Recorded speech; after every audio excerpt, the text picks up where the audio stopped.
Negative character म्हणून तर तसे तर वेगवेगळे सीन्स आहेतच माझे, फुल कांड करणं आणि प्रॉब्लेम क्रिएट करणं. पण जेव्हा सारंग सोबतचा सीन असतो तेव्हा कसं सारंगला प्रेमात पाडायचंय ना. आमचं पहिल्या दिवसापासून ऑफस्क्रीन बॉन्डिंग खूप छान आहे. पण ते लग्न ऍक्च्युअल मध्ये व्हायचं होतं सौमित्र सोबत. सो ती एक खटकी आहे ऐश्वर्याच्या डोक्यात. माझं लग्न अचानक ठरलं, पण तरी सुद्धा कमी वेळेत दादानी आणि वहिनींनी खूप देखणं लग्न साजरं केलं. नमस्कार, मी अंकिता शिंदे आणि इट्स मज्जामध्ये तुम्हा सगळ्यांचं स्वागत. आज मी आली घरोघरी मातेची चुली या मालिकेच्या सेटवर आणि माझ्यासोबत आहे एक अशी जोडी जिच्यामुळे नेहमीच खूप रंजक असं वळण येत असतं, म्हणजे सारंग आणि ऐश्वर्या. कसे आहात तुम्ही दोघे? मस्त, कमाल धमाल. मी तर खूपच मजेत आहे, कारण आता घरी मोठा सोहळा होणार आहे, त्यामुळे माझ्यावर जबाबदारीचे ओझे सुद्धा आहे, त्यामुळे मजा येणार आहे खूप. अगदीच. पण ना ऑन स्क्रीन आम्ही तुम्हाला एकमेकांच्या अपोजिट किंवा थोडंसं वेगळं बघतो, पण आता मी सेटवर ऑब्झर्व केलं खूप छान बॉन्ड आहे. सजेशन्स देणं असो किंवा ते जे काही जोक्स वगैरे तुम्ही जो क्रॅक केला मगाशी, सो सेटवर तुम्हा दोघां किती एन्जॉय करता जेव्हा एकमेकांबरोबर सीन्स असतात? अगं खूप एन्जॉय करतो आम्ही, म्हणजे आम्हाला तर मजा येते की जेव्हा ना नेगेटिव्ह कॅरेक्टर म्हणून तर तसे तर वेगवेगळे सीन्स आहेतच माझे, फुल कांड करणं आणि प्रॉब्लेम क्रिएट करणं. पण जेव्हा सारंग सोबतचा सीन असतो तेव्हा कसं सारंगला प्रेमात पाडायचंय ना, किंवा सारंग सोबत मी खूप छान आहे दाखवायचंय. त्यामुळे माझे आणि सारंगचे जेव्हा सीन्स येतात ना तेव्हा ते करायला खूप मजा येते. सारंग, तू काय सांग? काय झालं, आमच्या दोघांच्याही जी कॅरेक्टर्स आहेत त्याचा प्रवास एवढा मोठा झाला आहे की सुरुवातीचं भांडण, नंतर भीती, नंतर लग्न आणि नंतर एकत्र राहणं. त्यामुळे आम्हाला करायला सुद्धा सीन्स एवढे वेगवेगळ्या प्रकारचे मिळाले. आणि ऑफकोर्स आमचं पहिल्या दिवसापासून ऑफस्क्रीन बॉन्डिंग खूप छान झालं. म्हणजे आता जर ही त्या दिवशी सेटवर नव्हती, हिला इतकं मिस केलं आम्ही, कारण आता एकत्र राहण्याची एवढी सवय झाली सीनच्या बाहेर. मग त्याची मदत होते सीन करताना. म्हणजे मी हिला विचारतो की हे असं करूया का, ही मला विचारते अरे हे असं केलं तर छान वाटेल का. त्यामुळे खूप मजा येते करायला. आणि असं वातावरण असेल तर मुळात सेटवर यावंसं वाटतं. त्यामुळे आम्ही पण हे वातावरण असंच राहू दे असं कायम म्हणत असतो. तुमच्या लाडक्या दादा आणि वहिनींचं लग्न आहे, सो किती एक्साइटमेंट आहे आणि काय काय जबाबदाऱ्या सारंग पार पाडणार आहे? भरपूर एक्साइटमेंट आहे, कारण माझं लग्न अचानक ठरलं, पण तरी सुद्धा कमी वेळेत दादानी आणि वहिनींनी खूप देखणं लग्न साजरं केलं.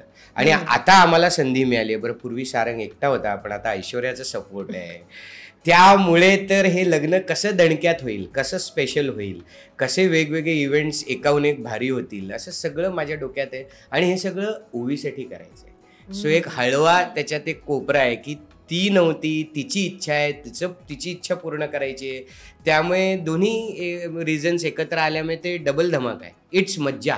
अगदीच. पण सारंगचे 2 हात झालेत खरे, पण ते खरंच उपयोगी ठरणारे की काम वाढवणारे? काय सांगशील ऐश्वर्या, तुझ्यामुळे काही ट्विस्ट येणार आहे का? त्यावर ऐश्वर्याच प्रकाश टाकू शकते. आता कसं आहे, जसं सारंग म्हणाला की देखणं लग्न लावून दिलं, पण ते लग्न ऍक्च्युअल मध्ये व्हायचं होतं सौमित्र सोबत. सो ती एक खटकी आहे ऐश्वर्याच्या डोक्यात. त्यामुळे मग ती आता मोठा कांड करणार. ऐश्वर्या, जानकी आणि ऋषिकेशचं जे लग्न आहे त्यात. पण ते काय आहे ते तुम्हाला कळेल नंतर. म्हणजे हे लग्न ओवीला आणि दादा वहिनीला कायम स्मरणात राहावं या उद्देशाने बिचारा सारंग काम करतोय. पण ते नक्की कुठल्या कारणाने लक्षात राहणार आहे त्यासाठी ऐश्वर्या काम करते. सारंग इतकं स्वीट असतो तुझ्यासोबत, इतकं छान बोलतो, मग तुला असे डीएम्स वगैरे येतात का की का असं वागतेस किंवा काही? येतात. मला म्हणजे मी ना नॉर्मल जरी फोटो टाकला ना, किंवा ज्याचा कॅरेक्टरशी आणि आपल्या सिरियलशी काही संबंध नाही, त्यातही सांगतात बिचारे सारंग दादा तुम्हाला तुमच्यावरती खूप प्रेम करतात, तर प्लीज तुम्ही त्यांना असं हळतूड नका वागवू वगैरे वगैरे, असं सगळं येत असतं. मला फार सवय नाही आहे कारण सोशल पण आता ज्या आम्ही कॉमन पोस्ट करतो त्याच्यावर असे, आणि मला वैयक्तिक भेटल्यावर लोक सांगतात की अहो तुम्ही खूप साधे आहात, हो ती फसवेल तुम्हाला वगैरे असं सांगतात. खऱ्या आयुष्यात सुद्धा मुलगी आहे, सो तिची काय रिएक्शन असते तुम्हाला सीन्स करताना बघताना? अरे बाप रे, ती प्रेमात आहे हिच्या. माझी दोन्ही मुलं, हिच्या आणि रेश्मा म्हणजे जानकी वहिनी, दोघांच्याही प्रेमात आहे. काल आम्हाला सुट्टी होती एक दिवस, त्यांचं एकच मागणं होतं की त्या घरी का नाही आल्या, तिला व्हिडिओ कॉल करा. आणि आमचं लग्न पाहायला ते दोघे सेटवर आले होते. आणि त्यांना एवढी उत्सुकता असते की काल घरी होतो ना मी, मला विचारतात की आता पुढे काय होणार आहे.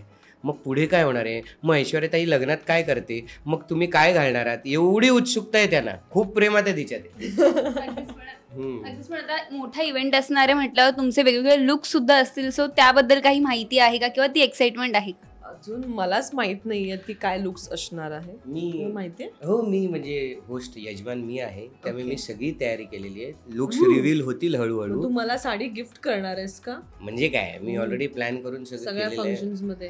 हा, आता थोडं आमचं म्हणजे कॉस्ट्युम डिझायनर चॅनल आणि मी, आम्ही तिघे थोडंसं लुक्सवर Oh my फायनल God. करतोय. कॉस्ट्युम डिझायनर चॅनल आणि तू. हा, आता Oh हळूहळू God. सगळं तुमच्या समोर येईल. तुम्ही पण येत राहा सगळ्या इव्हेंट्सला, सगळं तुम्हाला कळेल. Thank you so much. खूप छान वाटलं तुम्हाला दोघांची गप्पा मारून. पण जाता जाता प्रेक्षकांना काय सांगायला आवडेल?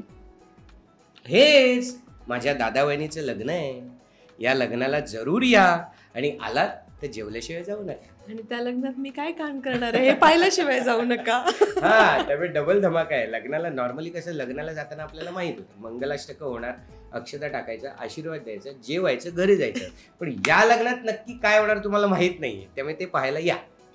थँक्यू सो मच आणि all the best. Thank you thank you so much.